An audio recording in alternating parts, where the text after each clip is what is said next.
Hey there, my name's John, and today, whether you like it or not, we're going to learn how to pressure flip.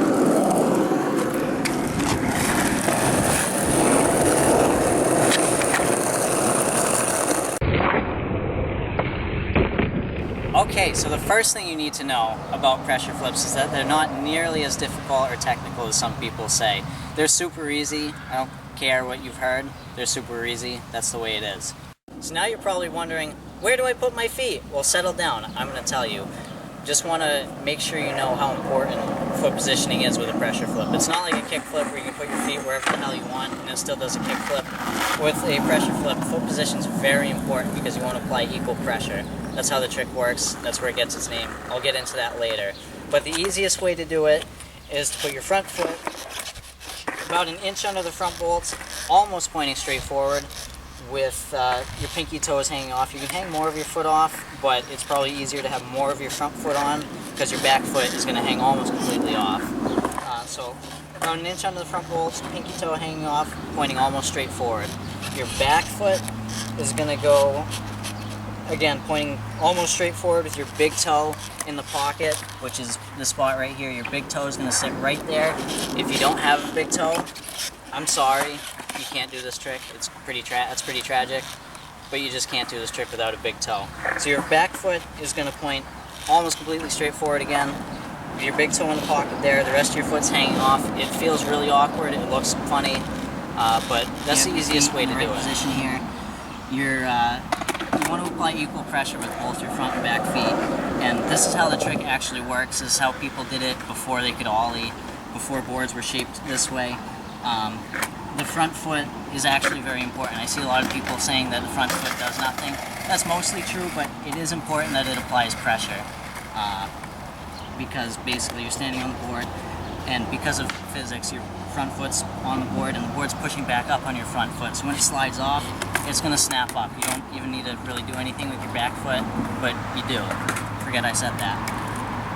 So you're applying equal pressure here. That's very important. And you're going to snap down, your front foot comes off, and the board's going to come up like this. You're going to push straight down. Don't scoop it like a tray flip, and don't kick out like you're doing a kick flip. Don't kick out like you're doing a kick flip. Push straight down, front foot comes off, and you do a subtle push diagonally forward, and it's going to flip like an inward heel. You really don't need to think about all that.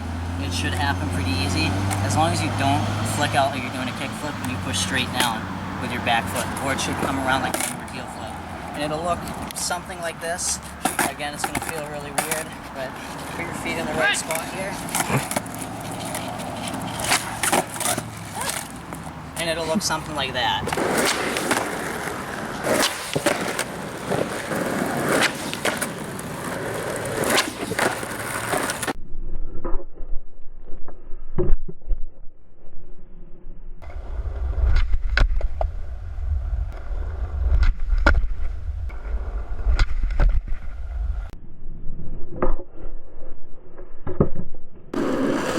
The good thing to know about pressure flips is that they are super easy to underflip and super hard to overflip. I've never seen anyone do a double pressure flip just because the way they pop up, and they're real easy to catch. They hit your foot on their own. You don't even need to try.